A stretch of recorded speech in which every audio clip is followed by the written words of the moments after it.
Okay, so good day class, no? Today, what we will do is we will just solve for examples regarding our topic, which is yung flexural stress.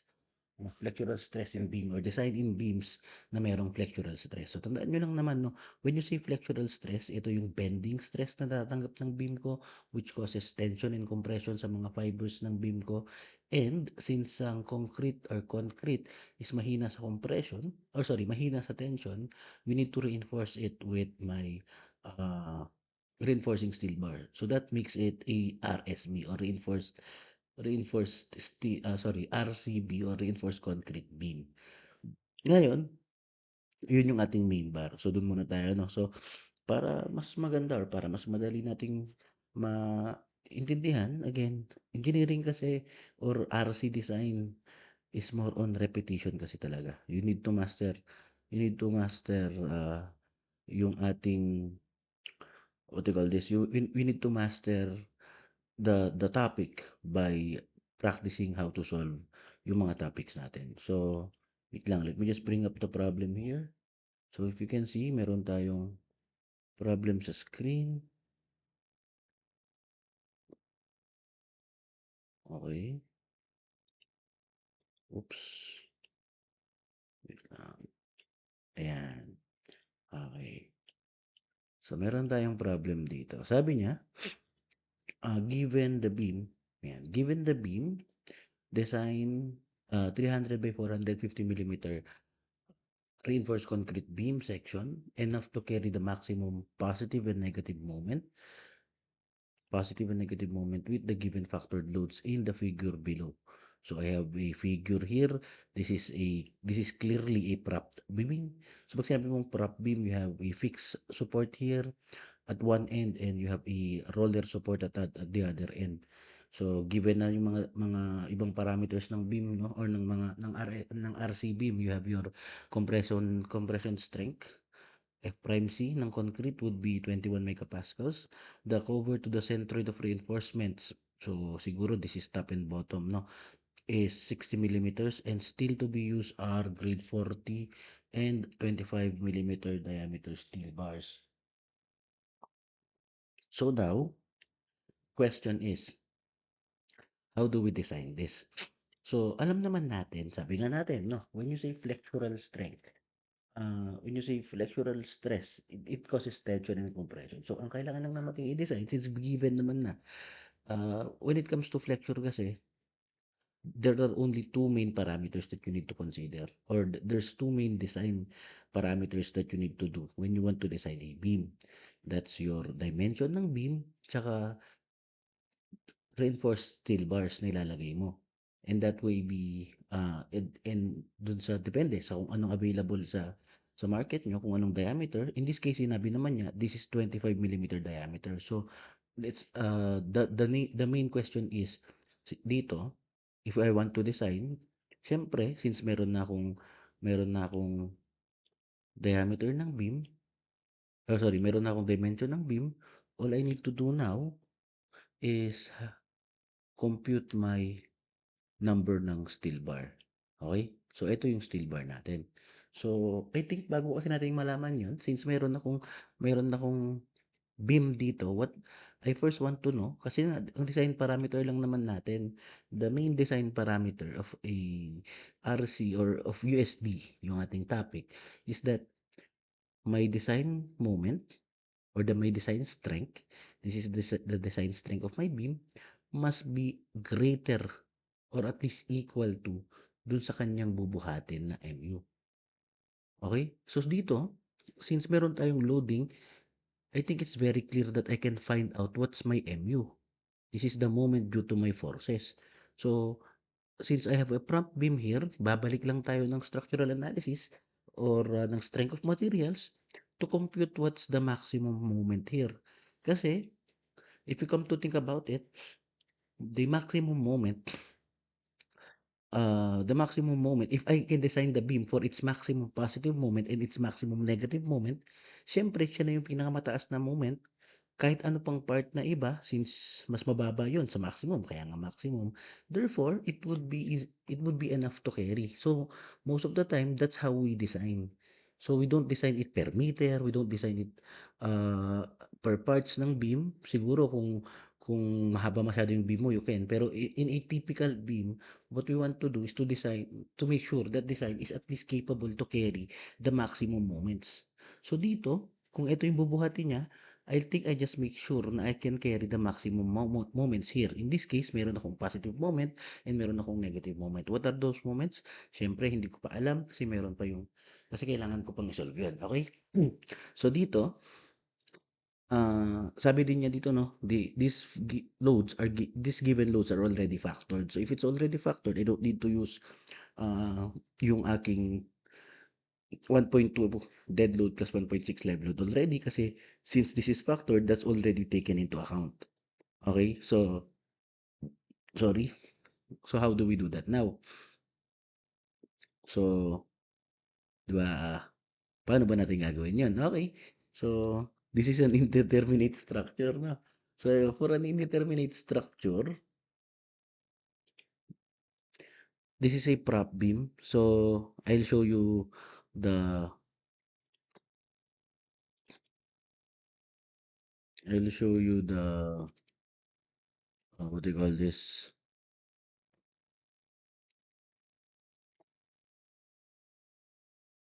The table.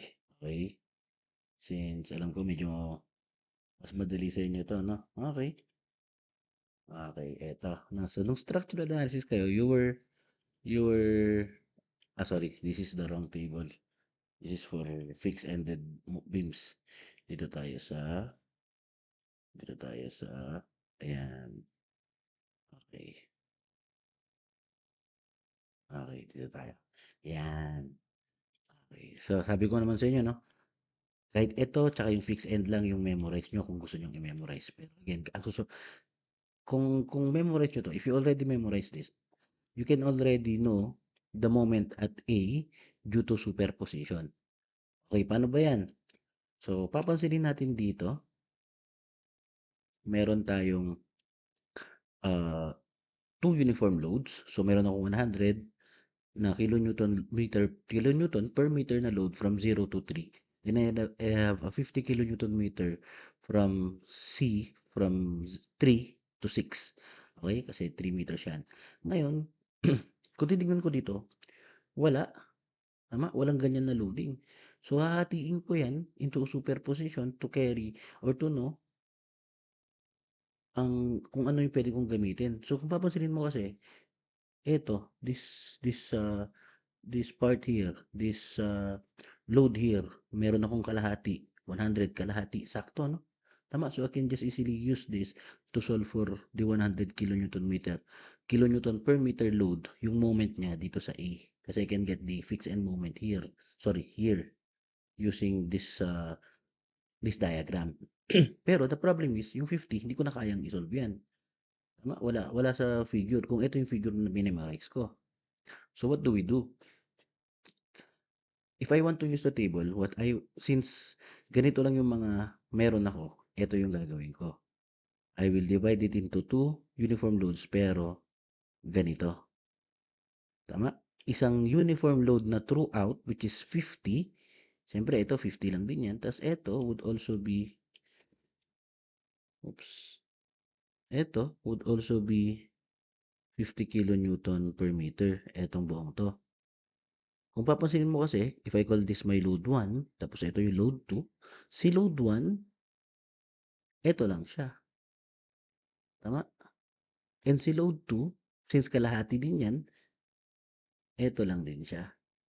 Okay? So, knowing that, I can just do superposition. So, FEM would be equal to, formula niya, dun sa unang load 1, that would be 50 times 6 squared all over 8 plus, tama, ito siya, no? Pinapya ko lang to.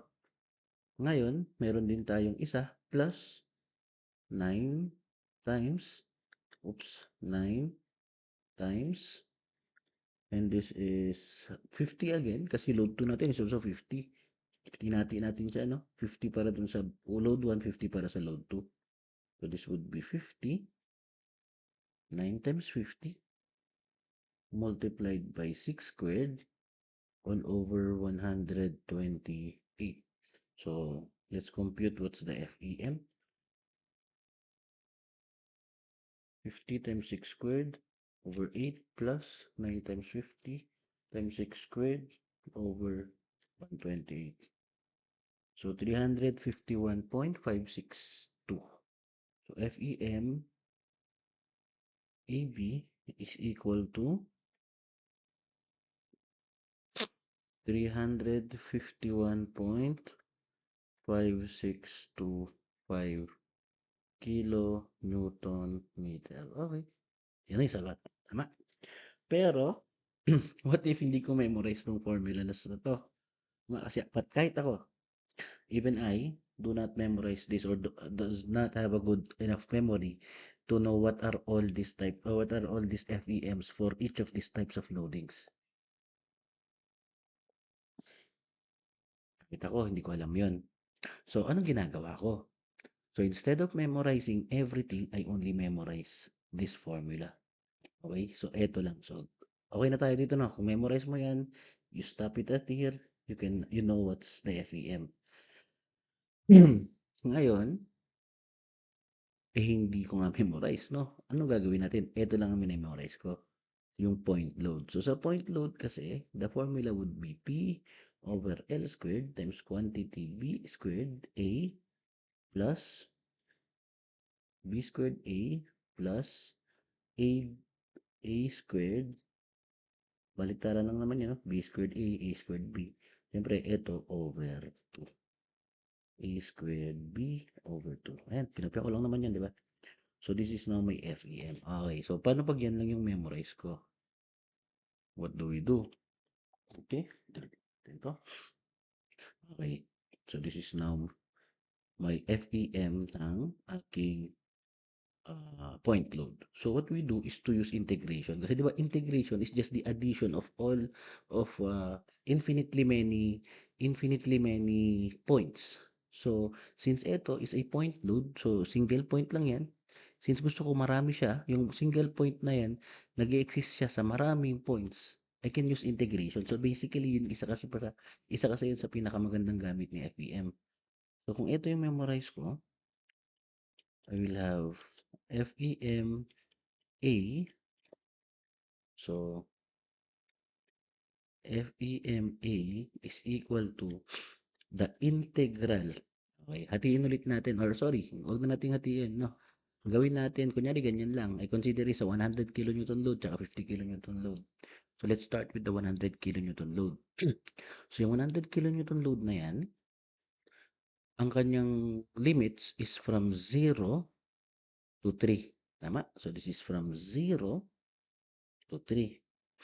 Now, ang aking P, yung P is the load. If I take a differential strip here, tama? Yung differential strip na yan, ito yung dx, kasi sorry, okay, pag in-integrate na yan, may dx yan. Ito yung ating dx, ito yung P, yung height niya. At kung papansinin nyo, yung P na height niya, at any point, hindi naman magbabago kasi uniform nga yan. So, it's only 100. So, P, hindi mo na kailangang isipin, that's already 100. Because P does not change. At any point, already lagi siyang 100. So, P is just 100. So, divided by, ang L natin is 6. Tama? Kasi ang L, tandaan nyo, doon sa figure kanina, ito yung P, ito yung A, ito yung B, and this is L. Okay? So, ang L natin is 6. So, this is 6 squared. Times, so ang B natin, so this is my differential strip. I'll put this distance as X. Okay? So, kung titignan mo yan, kung ito yung point load ko, sa figure na yan, yung X is just my A. So, dito, it would be, ang A natin would be X, and ang B natin would be the distance from this point hanggang dito sa roller natin. So, ito would be 6 minus X. Tama ba?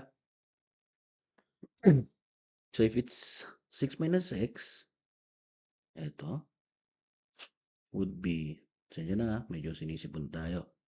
6 minus x, okay? That's your b squared times, ang a natin is just simply x plus, ang a ko is x squared times 6 minus x, the integral of 2, ay, over 2. So, this is times dx. Okay? So, eto, tandaan nyo, this is only for the 100 kilonewton per meter na load. Meron ba tayo? Siyempre, plus 50 kilonewton meter na load. So, integral. So, yung 50 kilonewton meter load, that's from this point until this point. So, in reference to A, siyempre, laging reference mo sa A, ito ay from 3 to 6. So, 3 to 6. So, yung ano, ito lang din gagawin. Kunyari, it's a fixed end moment. Ito lang din gagamitin nyo, no? Ganitong diskarte lang din. So, this would be P. Ang P natin dito sa load na to is this P. Okay? So, in this P, ito yung ating dx. So, ito yung P natin na pangalawa. And again, that 50 would not change even from the start until the end ng kanyang limits. Lagi siyang 50. So, ito would be simply 50 over 6 squared times quantity. Okay? So, ngayon, ano tong value ng A? Siyempre, ito hanggang dito. And again, that's still x. Tapos ito, that's still 6 minus x. So, ganun pa din, no? Walang magbabago.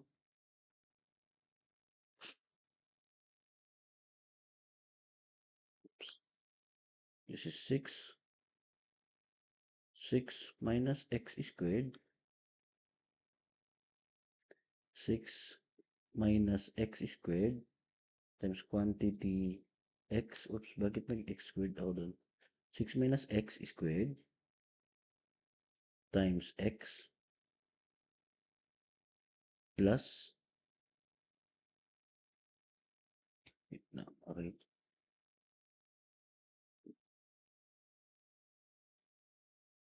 Nagbabagpag dito sa gilid. Wait lang. Okay. So, plus x squared times 6 minus x over 2. Okay. So, syempre, ito would be dx. Okay. So, dito, since ganyan lang naman yan, may limits ka na dati, you can already do that with your calculator. Tama? So, i-input mo lang yan kung ano nandyan mismo. So, this is 100 over 6 squared times quantity 6 minus alpha x squared times x plus alpha x squared times 6 minus alpha x over 2. Okay. So, that's from 0 to 3 equals mo.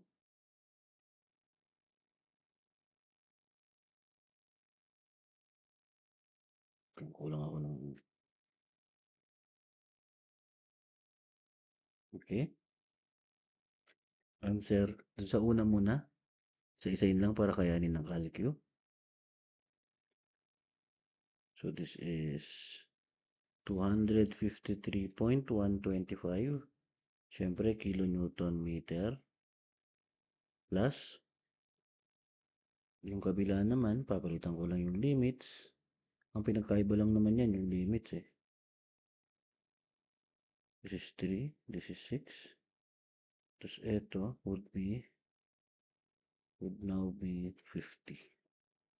Okay. So, ito, the answer for the pangalawa is 98.4375 kilonewton meter. So, input mo lang mismo yan sa calculator and you will arrive at FEM for AB, which is equal to plus 153.125 351.562. Oh, di pares lang. 351.5625 kilonewton meter. Okay. So again, ito, ano no, akala nyo lang, kanina, ang bilis lang sana ako memorize mo. Pero ito, akala mo lang matagal. Kasi siyempre explain ko lang. Pero you can actually you can do this directly on your calculator and solve for FEM. Tama? Kasi itong mga 'to mata-matahin mo lang 'yan, kaya mo ng malaman, ito 6 minus x. As long as you memorize this single formula. Unlike in this case, kung kaya mong mag-memorize, kung magaling ka mag-memorize, again, okay lang kasi again, that's still correct naman. If you memorize all the formulas for every given loading, pwede mong gamitin 'to. Okay? So, burahin na natin 'to, kahit ang dami kong ginawa, pinakita ko lang sa inyo kung how you do that. I-practice na lang, no? If you want to master solving, just memorize this single formula here. Okay? So,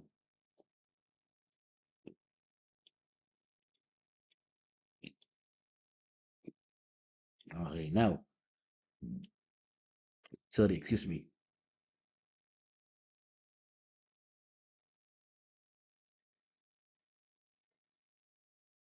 Yan. So, yung ano naman natin ngayon, ang problema naman natin ngayon, itong FEM na to is just this moment at this point. Kasi kaya nga fixed moment. Yan pa lang yung nakuha natin. We're not sure if it's the maximum moment, it's the maximum positive moment, is it the maximum negative moment, or is there any other point in the structure na meron tayong maximum?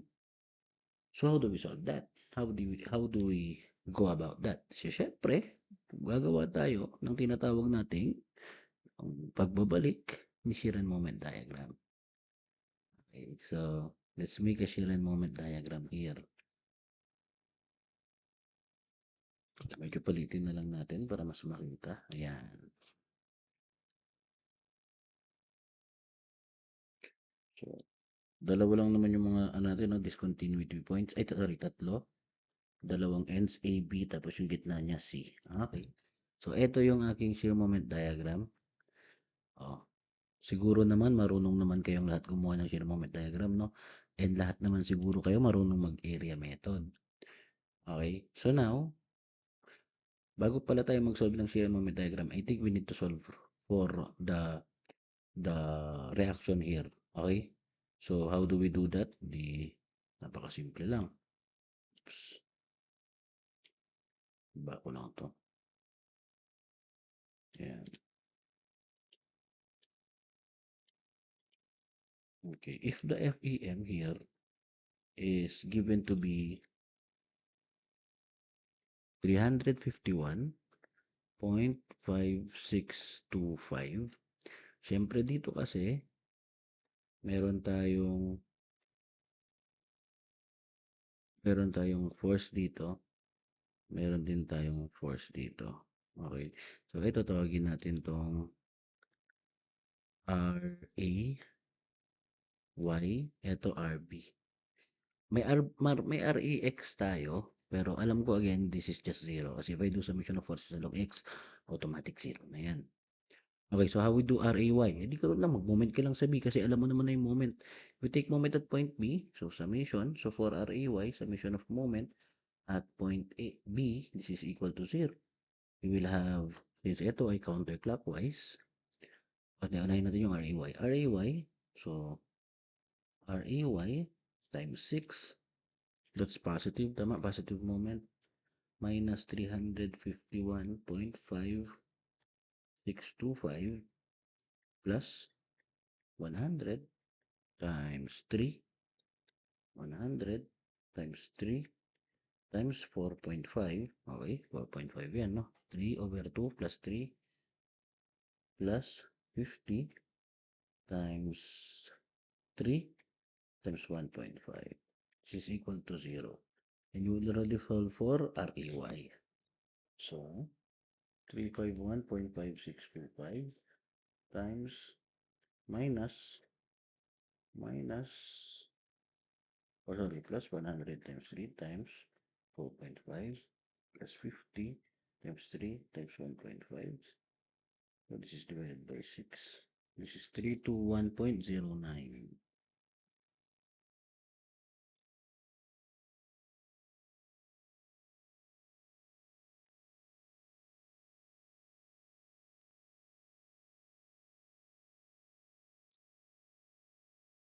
321.094. Wait lang, mag-close. Ayan, sorry. This is 321.094. Okay, so ganun din dito, no? 321.09.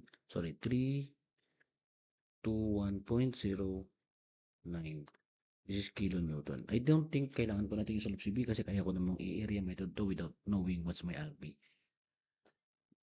Pero that's basically summation of forces. Y lang naman yan. So dito, okay, so shear moment diagram. So dito, may vertical load tayo. Aangat yan ng same value. So this would be 300, 300, oops, wait, 321. Uy, ba't sumama ako? 321.09. So, syempre, since this is a distributed load, uniformly distributed load, since horizontal lang yan, straight line lang dito. And the change in shear from point A to point B is just the change in loading from point A to point B. So, meron akong 321.09. This is just minus yung area nito. So, minus 100 times 3. So, ang iiwan, 21.09. So, ito would be a straight line from here to here. And this would now be 300. Sorry. This would now be 21.09. So, ganoon din naman, no? From C to B, kung anong change in area dyan, ay kung anong area dito, which is negative 50, maminus ko lang dito. Kasi negative yan. 21.09 minus 50 times 3, that is negative 128.91. So, galing dito, ito lang siya. Tapos, syempre, may load ka dito, magsisira ulit yan. Okay, so that's my complete shear and moment diagram. So, pinay see 128.91. Oh, naglitos yung kung subject natin, ha. Anyways, okay. Ito kaya nyo namang, actually, kaya kasing gawin to without, if I'm not explaining, I can just easily do this using my calculator and my, yun nga, pen and ball pen. Kayang gawin to, no? Mas mabilis pa dito ng malayo. Baba nga natin to. Baba ko to. Natin to. Just remember, this is now point A, point B, point C. So, moment diagram naman tayo. So, moment diagram, again, that's just, oops. So, yung moment diagram natin, syempre, area lang din nito, no? Yun lang din yung magiging ano. So, if I get this area from this point, and again, this is a trapezoid, no? So, kung trapezoid yan, hindi, bago pa pala yun. Meron pala tayong concentrated moment, which is 351.5625. So, since ito ay counterclockwise, so, bababa agad yan. No? 300, 351.5.56. Okay, so this is negative. Okay, so now since this is negative 351.56, yung change in force nito would be this area here. So kunin ko lang yung area ng trapezoid. So area ng trapezoid, that's just 321.09 plus 21.09 times 3 divided by 2. So ang area nito is 513. Let me just check this, 513.27. So, eto, so hanggang dito lang yan, ha? Hanggang trapezoid lang yan. So, positive yan. So, i-add ko lang siya dito. So, plus negative 351.52. And the answer is 161.75. So, siguro, nandito siya. Oops.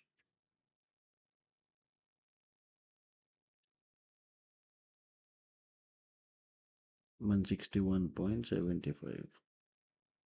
Oops, bakit kasi nandun? Ay, so nandito siguro. And again, ito ay since this is a slanted line, so ito would be a curve line. Okay? Oops.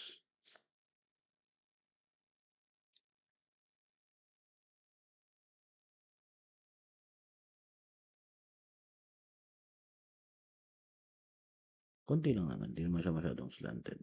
Yan. Okay? So, from here, syempre papansinin mo, meron ka pang positive area dito. May positive, no. May positive area ka pa dito. So, how can I get this positive area? I just need to get this area of triangle here. Pero para makuha yung area ng triangle na yan, I need to get this distance. Oops. I need to, no. I need to get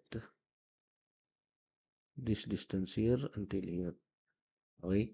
So, ano tong distance na to? Let's just call that x. So, paano ko malalaman yung distance na yun? Kasi this distance is the zero shear distance. Di, para malaman lang yan, gagamit ka lang ng common sense. Pwede mong kunin, sige, kung ano, pwede mong kunin yung shear equation, tapos i-shift solve mo kung ano yung zero. Pero, para sa akin, common sense na lang to. Kasi, if this is 21, alam mo na yung change in magnitude dito, which is 21, naging 0, so that's negative 21.09. From this point until this point is just the area from this point until this point, and this is just x. Okay? So, knowing that, again, kung naintindihan mo yung strength of materials mo nun, na alam mo na yung shear yung change in shear. So, yung 21 na naging 0, so that's negative 21 yung pagbabago niya, is just the area from this point. Siyempre, ito yung start mo sa C hanggang dito, and this is x. So, ang area na to would simply be 50 times x. So, 50 times x, so negative yan, is equal to yung change in magnitude mo dito, which is negative 21.09. So, you will get that 21.09 times, or sorry, divided by 50. Yun lang yun. So, this is 0.4218. So, x is equal to 0.4218. So, ito, 0.4218. By the way, what's this value nga pala kanina? Nakalimutan ko isulat. Check lang natin. 161.75. So, 161.75. So, meron pa akong konting itataas, which is this distance, and which is this area, and that area is 21.09 times 0.4218 divided by 2. That's 4.45. So, yung area na to is 4.45. So, I just need to add it sa 161.75. So, plus 161.75. And the answer is 166.2.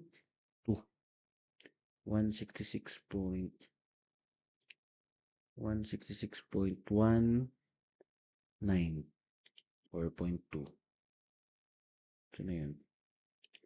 Yan. So, dito, at this point here, dito siya, tataas pa siya hanggang, oops, tataas pa siya ng konti hanggang dito. And this point is 166.2. This is kilonewton meter. Okay. So, alam mo na yung moment yan. So, dito, negative na to, negative area na to, babawas ko na lang yan. Okay. So, basically, if this is 0.4218, that's just 3 minus 0.4218. This is 2.58. Or, to be exact, 2.5782. Okay? So, yung area dyan is 128.91 times 2.5782. 782 divided by 2, 166.2. O di, sakto na rin. Ito, 166. O di, alam mo na magsi-zero na dito. Okay. Yun moment diagram. Welcome back. So, again guys, no? Matagal lang kasi na-explain ko kasi pinapakita ko every step. Pero dapat master nyo na to. Kasi yun nga, tapos nyo na lahat ng mga subject na dumaan dito. So ngayon, ang ano na lang natin dito, kung ikaw, alam mo na, kunyari, you had a hard time understanding or you had a hard time keeping up. So, ibig sabihin, you need to brush up pagdating sa serial moment diagram. Kasi ito, hindi ito pwedeng makalimutan. No? Kasi this is one of the basic fundamentals ng civil engineering. So, okay. So, looking at this diagram, sa dami-dami ng ginawa natin, ito lang ang gusto kong malaman. Positive moment, M, siyempre, ito ay MU, no? Kasi dati na factored na to. So, positive MU max natin is 166.2 kilonewton. Tapos, ang negative MU max natin, kasi negative MU max is negative 351.52 kilonewton. Sorry, kilonewton meter. Okay. So, napakadali, no? So, again,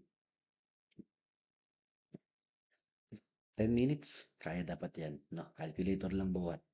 Calculator lang hawak, kaya yan. Area method lang, kayang-kaya yan.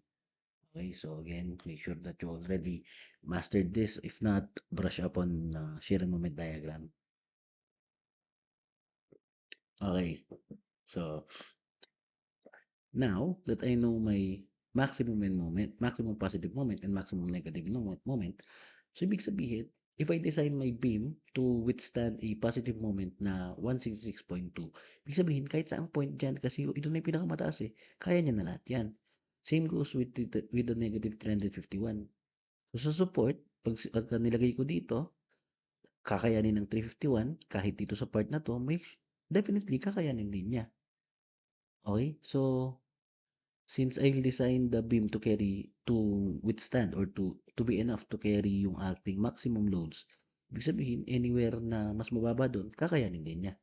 Kasi again, the design principle natin, design strength must be greater or at least equal to MU. So, doon tayo sa pinakamalaki. Okay? So, tapos na tayo sa strength of materials. Alam na natin yung MU. You can just easily go to design. Okay? So, ngayon pa lang tayo magde-design. So, sa design, wait lang, what happened? Yan. So, sa design, let me just copy this, no? Okay. Ito yung ating, wait lang. Can you crop this? Kasi hindi ko naman na kailangan ng figure Wait lang. Let's see. Let me just crop it. Para,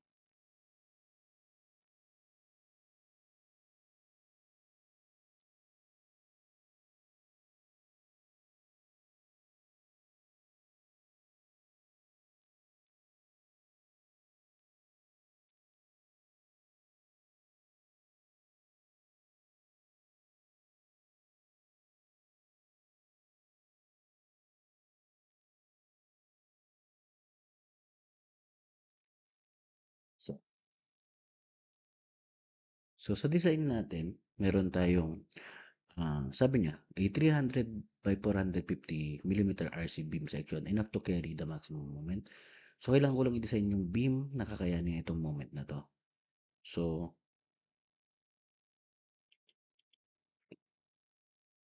let me just draw a beam. So, for example, ito yung beam natin. Tapos, meron tayong bakit rectangle yung ano. Okay, so, yan. So, with the given parameters, I know that this distance, wait lang, let me just change this para may may distinction so there. Masyadong matingkad dito sa view. Yan. Yung distance na to sa pinakataas hanggang sa pinakailalim, alam ko 450. So, eto, hanggang dito lang tayo. Sa centroid niya, no? Would be 450 minus yung ating centroid ng ating effective concrete cover, which would be 60. And that distance would now be 450 minus 60. This would now be 3. Oops. This would now be 390. And this distance is just given as 300. Okay. So, since kung eto lang naman yung beam ko, what I want to know now is, do I need to design the beam as a singly reinforced beam or a doubly reinforced beam? Kasi hindi mo alam kung paano mo siya i-approach ang design kung hindi mo alam kung anong klase ng design yan. So, para sa akin, let's just check first. Ngayon, ang given natin sa ngayon is already these values. Alam mo na yung mga bubuhatin niyang moment.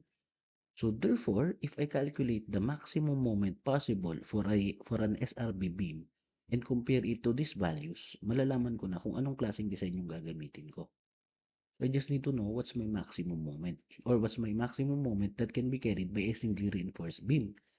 So let's just check what's the MU max for SRB or MN max for SRB. So ngayon, ang gagawin lang natin would be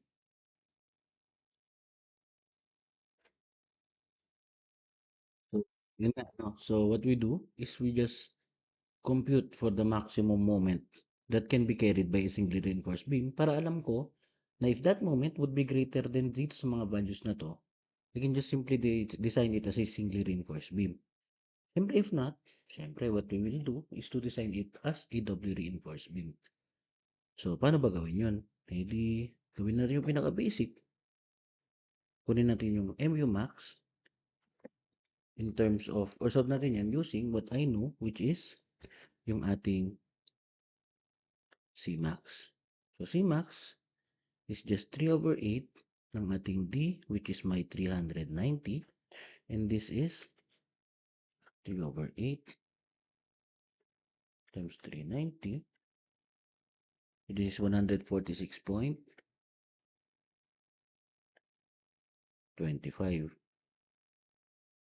So, times, sorry, ito na pala yan. Siyempre, kunin din natin yung ating Amax. So that's just beta 1 times C, which is just, ang beta 1 natin, since 21 ang F prime C, it would simply be 0.85. So times 0.85, and that is 124.31. 124.31. Oops, wala, nawala.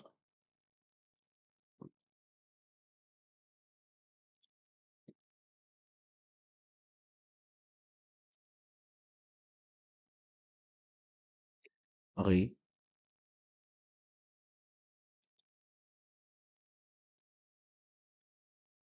so, ayan. So this is millimeter. Now, di gawin na lang natin, let's compute using these mga values kasi alam ko na having this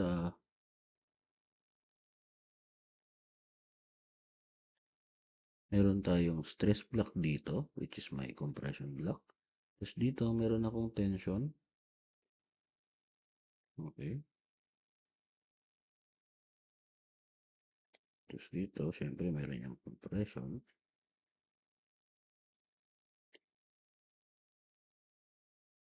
Yan.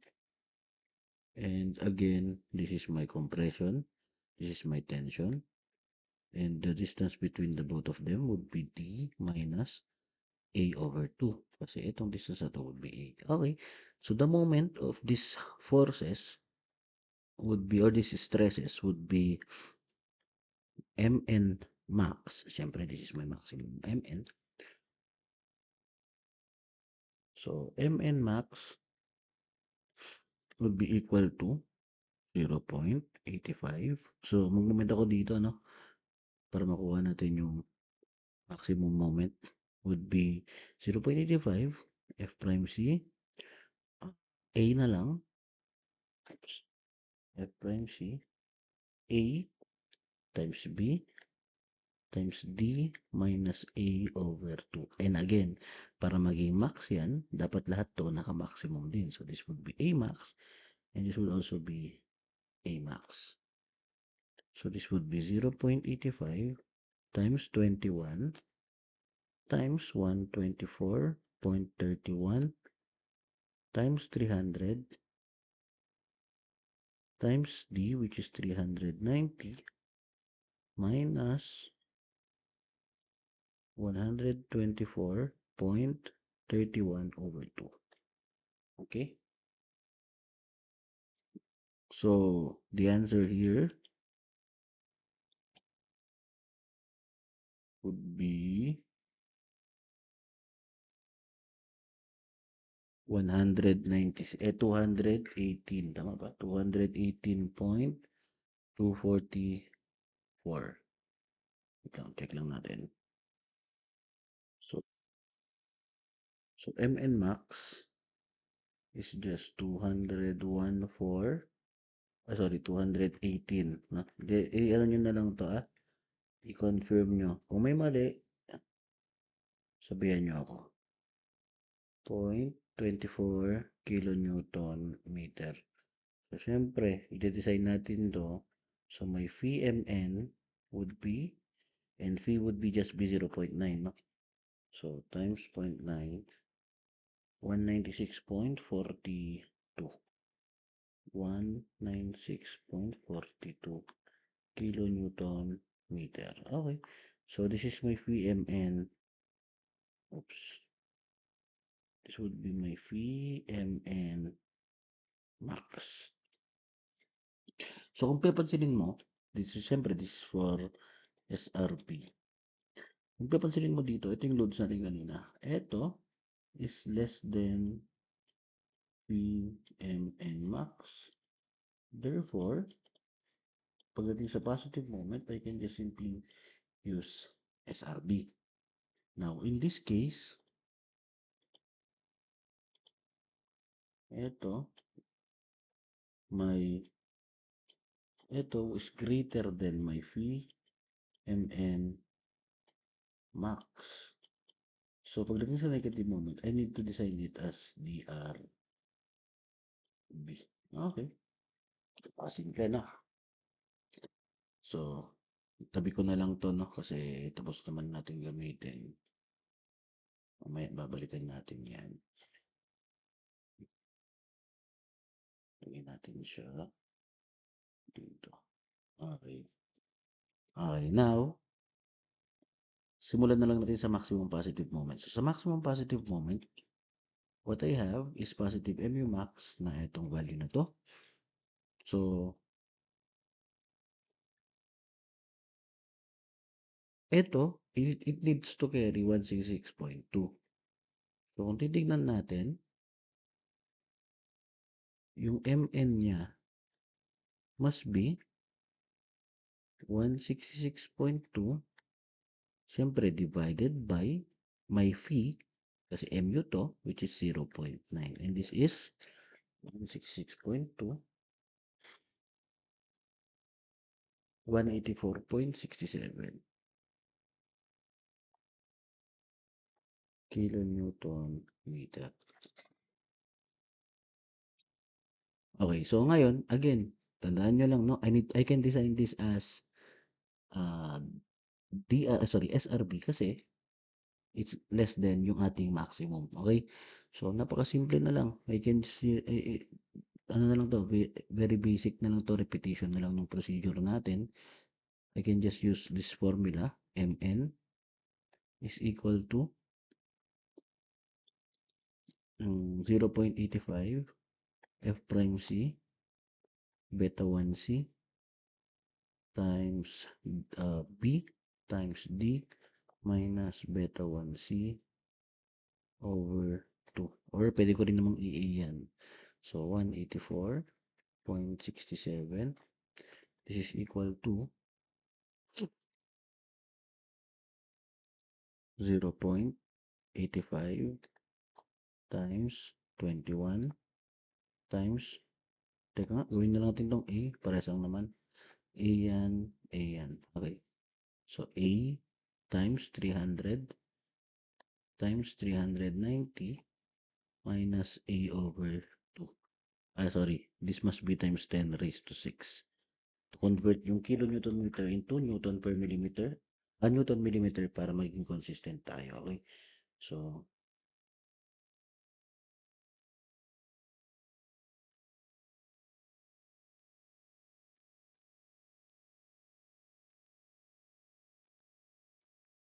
0.85 times 21 times alpha x times 300 times 390 minus alpha x equal to. So, ang ating A na actual would be 101.68.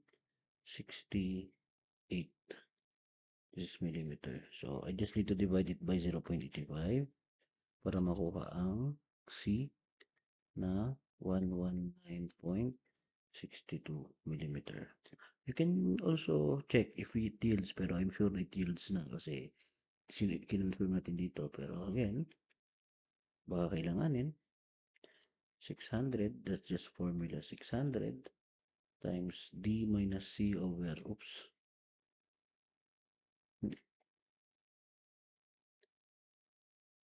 times D minus C over C, and this will just be 600 times 11 times 390 minus 119.62 divided by 119.62.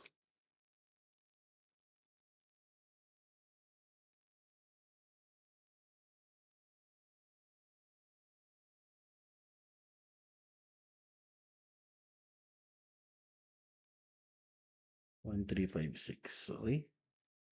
So, Fs is 1356. Pero again, sure naman na tayo kanina, no? Ginawa ko lang para mapakita sa inyo. Dalawa ibig sabihin yan, still yields. So, this is Fs must be equal to Fy. And, syempre, we are under tension controlled. Ang phi natin must be equal to 0.90. Kaya nga, 0.19 ginamit natin. Okay. Di kung nakuha ko na yung C, I can just simply go to, pwede natin kunin yung Mn or pwede natin gamitin, ito na lang, mas madali. C is equal to T. So, 0.85 times 21 F prime C times A, which is 101.68 times 300, and this must be equal to AS multiplied by Fy, which is 415. So now, I can just simply know what's the value of AS.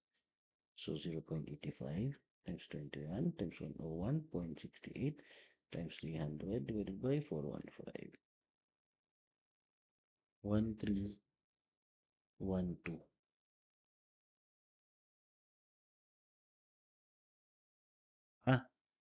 Wait lang. I think we forgot to factor in something. May sinabi pala siya dito. Use grade 40. So this is, may ginamit pa tayo? Wala pa naman. Dito pa lang naman yan. So, grade 40. So, ibig sabihin kasi niyan, this is, when you say grade 40, this is a 40,000 PSI strength na bakal. So, ang madalas nang ginagamit sa heavy duty, 60,000 PSI. So, when you say grade 60 or 60,000 PSI, yun yung pag 60,000 PSI, tandaan nyo, no? Pag grade 60 or 60,000 PSI, ang ginagamit natin yan, automatic 415. Okay? Megapascal. Kaya madalas ginagamit yung 415. Kasi madalas ang ginagamit talaga sa actual is grade 60 na bakal. Ngayon, since this is grade 40 or 40,000 PSI, this is roughly equivalent to 274. So, ang gagawin natin, pag sinabing grade 40, theoretically, what I want you to use is 275 megapascals. Okay? So, sorry, this is wrong. Ito dapat ay 275 75 megapascals. Yun lang naman. I think wala naman tayo ibang pinaggamitan ng 275. Dito, wala. Dito tayo. Okay. So, dun pa lang naman. 275. This is 1979.99. 1979.99 millimeter squared. Check. So now, syempre ang tinatanong niya dito kasi, design it with a 25 millimeter diameter. So, number of bars. So, number of 25 millimeter diameter is just this value ES divided by area ng isang bakal, which is pi over 4 times 25 squared. That's 4.03. 4.03 pieces. Okay. Ang annoying man tignan, konting-konti na lang pwede ng 4. Theoretically, you still need to put 5 pieces.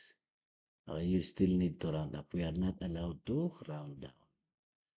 Okay? Baka, hindi mo, no, baka pwede pa sana dahil lang sa pag-round off ko wala. This is what we came up with. So, this is 5 pieces. Okay?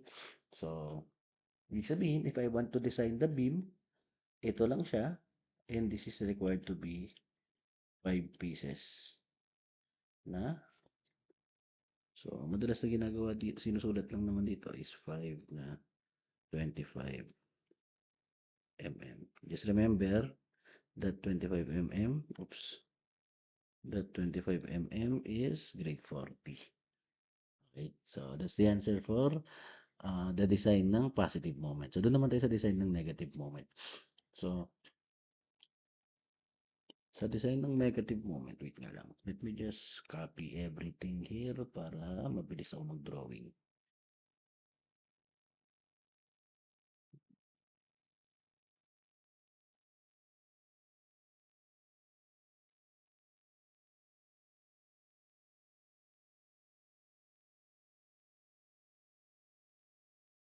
Okay, wait lang. Okay.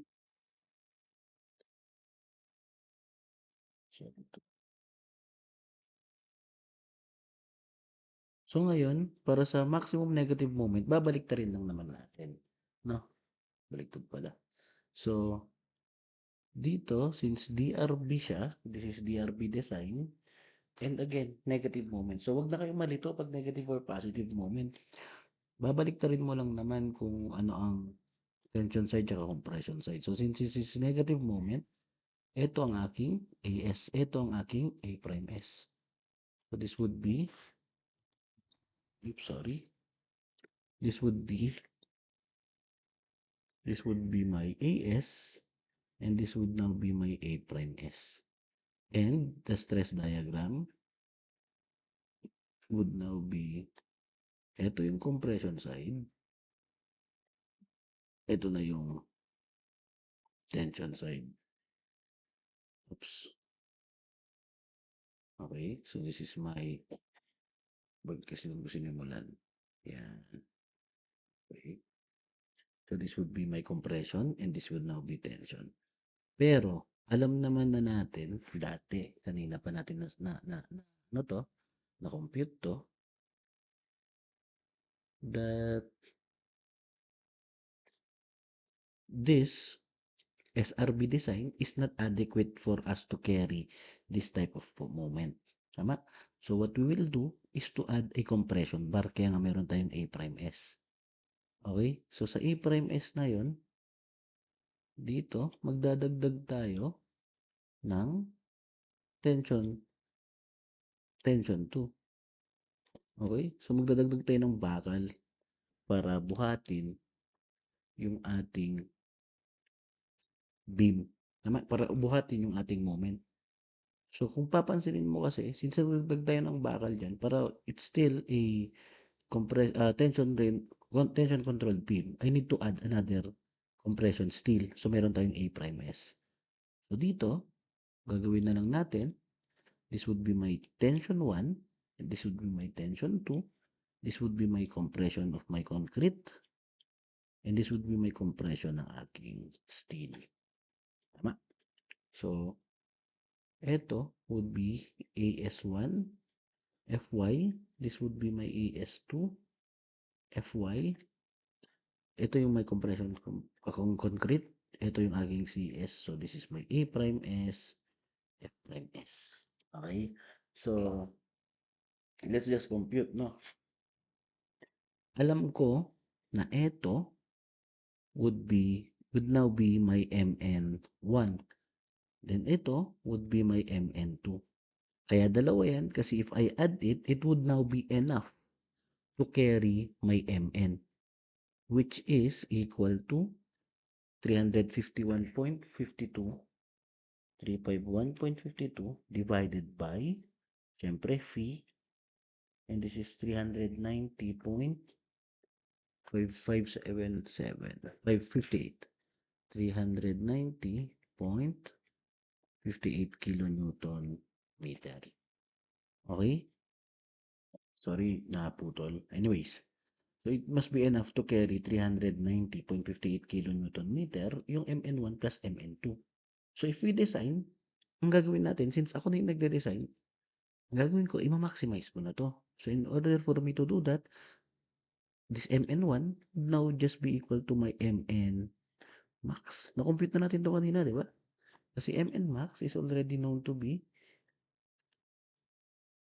218.24. So 218.24.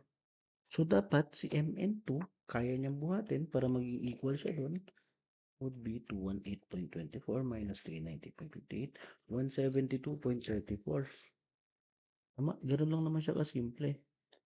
Tindihin mo lang, may MN1 ka, tsaka may MN2 ka. Meron kang SRB design, tapos meron kang additional bars. So now, what we do is to make sure that these two loads combined can be carried or can carry this design strength can carry this given ultimate load, which is yung ating 390 point, ito siya, no? Dito siya galing, 390.58. Okay? So, ito, kaya ko na itong computein. Ito, kaya ko na rin computein. Sorry, hindi ko na nakikita yan. Itong AS1, pwede natin computein gamit to. Ito, kaya ko na rin computein gamit to. So again, since this is maximized, hindi ko na ulit kailangang isolve. I already know that my C is just equal to my C max. At yan rin yung magiging C actual ko. And C is already 146.25.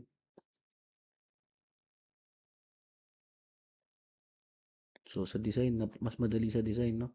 Kasi kaya mo na agad iset yung mga yan. And again, A max is just equal to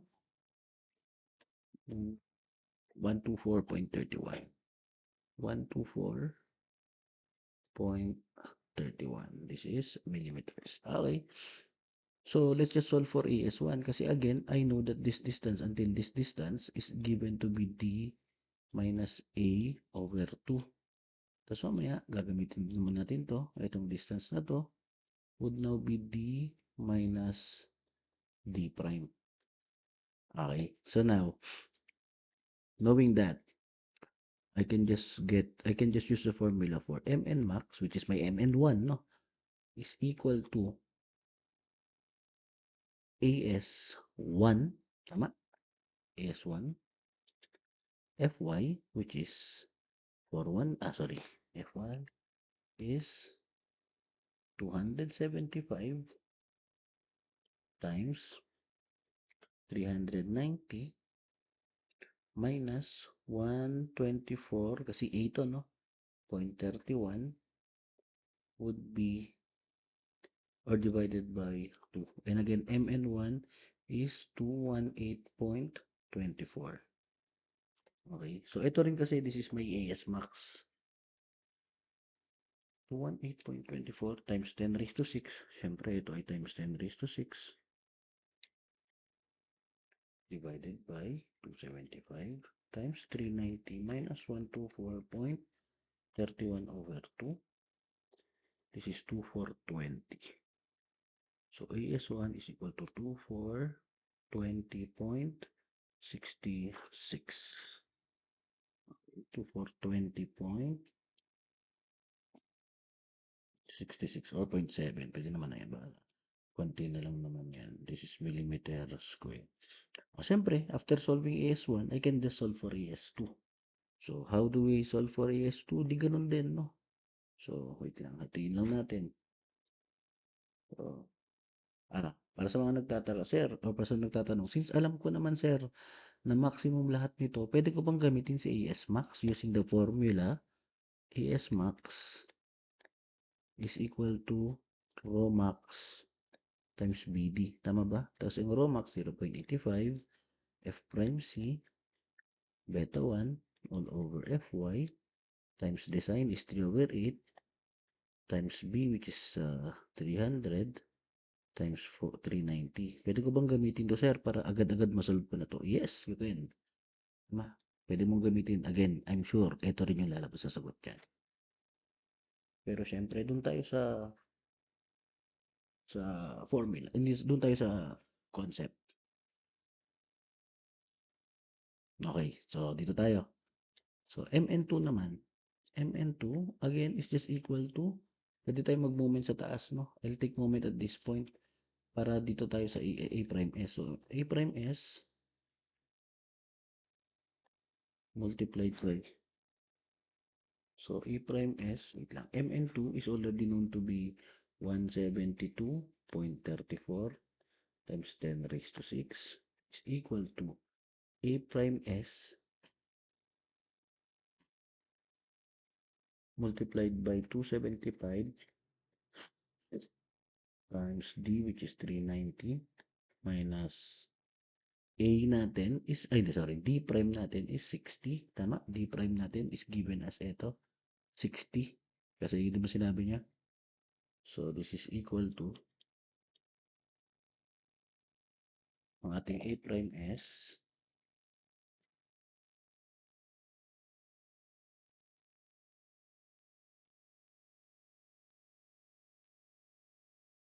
is 172.34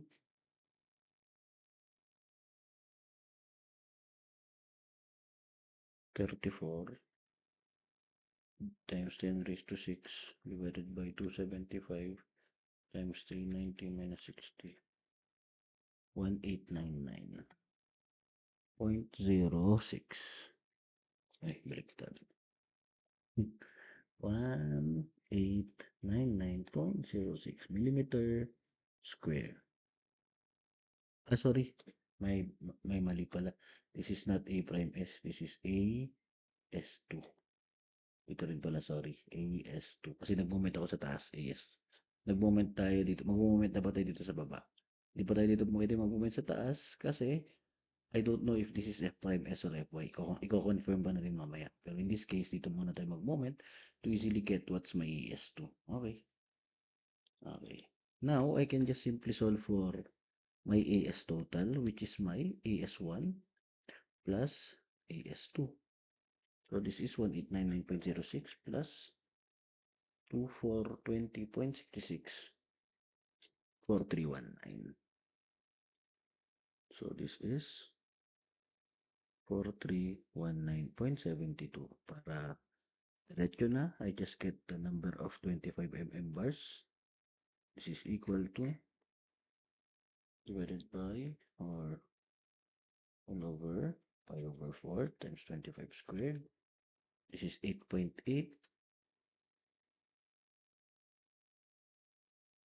which is equal to 9 pieces. Theoretical lang to, may issue pa yan. Kasi hindi mo pwede ilagay sa isang layer yan. Pero again, theoretical muna tayo. Okay na tayo dito.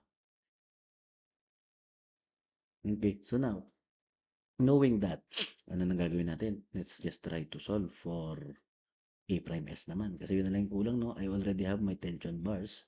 And now, for my compression bars, I need to know what's my F prime S. But to get that, I can just simply use the formula. F prime S is equal to 600 times C, which is given to be 146.25, 146.25 minus d prime, which is 60, divided by 146.25. Tama? This is d minus c minus d prime over c. So this is 600 times 146.25 minus 60 divided by 146.25. 353.85. 353.85. Uy,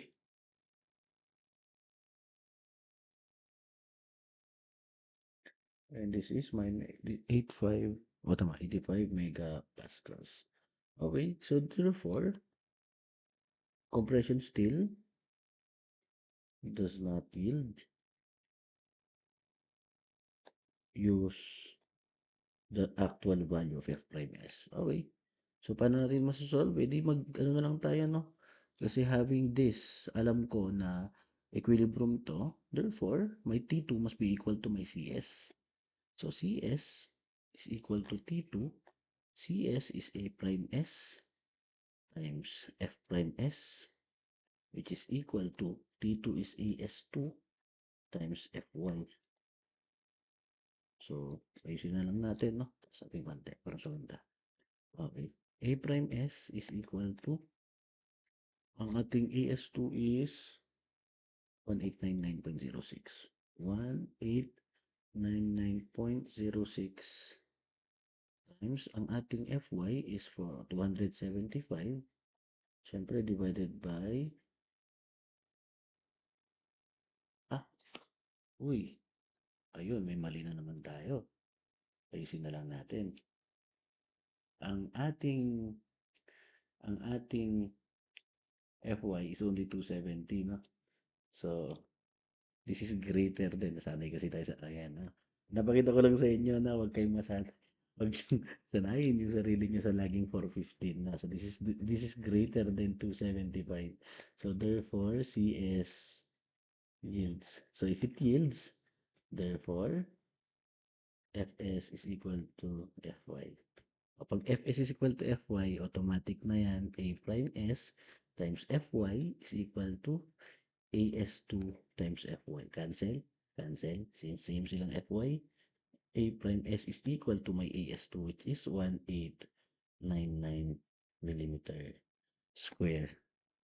So, the number of 28 mm bars, 25 pala, the number of 25 mm bars is equal to 1899.25 times, now divided by pi over 4 times 25 squared. This is 3.86 or 3.87. Or, syempre, this is not 5. This is 4 pieces. Okay. Nice. So, dito, ang gagawin natin, we can get this beam here. So, the design would be, would simply be, ito na lang, no? This would be, since, this is the tension part. So, this is 9 pieces. 9, not 25 mm bar. So, ito would be 5 or 4 na 25 mm bar. Okay. Wait lang, check natin baka may nagkamali pa tayo. Wala naman, ano? 275. 275. Doon naman madalas eh. So, again, para ganito yung example ko kasi para nasanay kayo na hindi laging 415. So, 415 lang yung madalas kasi ito yung madalas na ginagamit. Pero what if 40 yung available sa inyo? So, 275 yan. Okay. So, this is now the answer. Uy, tama. 1 hour 15 minutes. Okay, so halos dalawang problem yun, no? Okay, so that's it, no? Doubly reinforced, singly reinforced, isang problem lang. So, ito yung problem. So, I hope you understood. Again, if you have any questions, you're always free to message me. Kung wala naman, very good. bago ako umalis, I'll show you a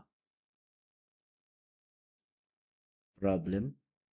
This would now be your assignment. Okay, this would now be your assignment. Saan na yan?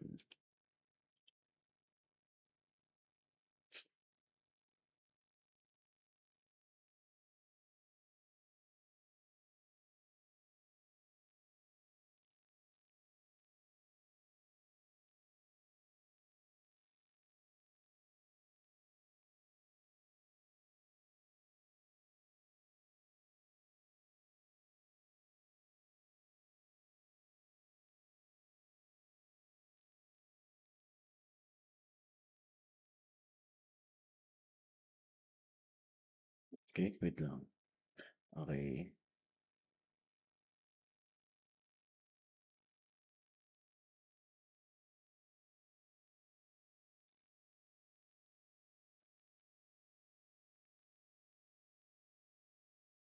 Yun, medyo.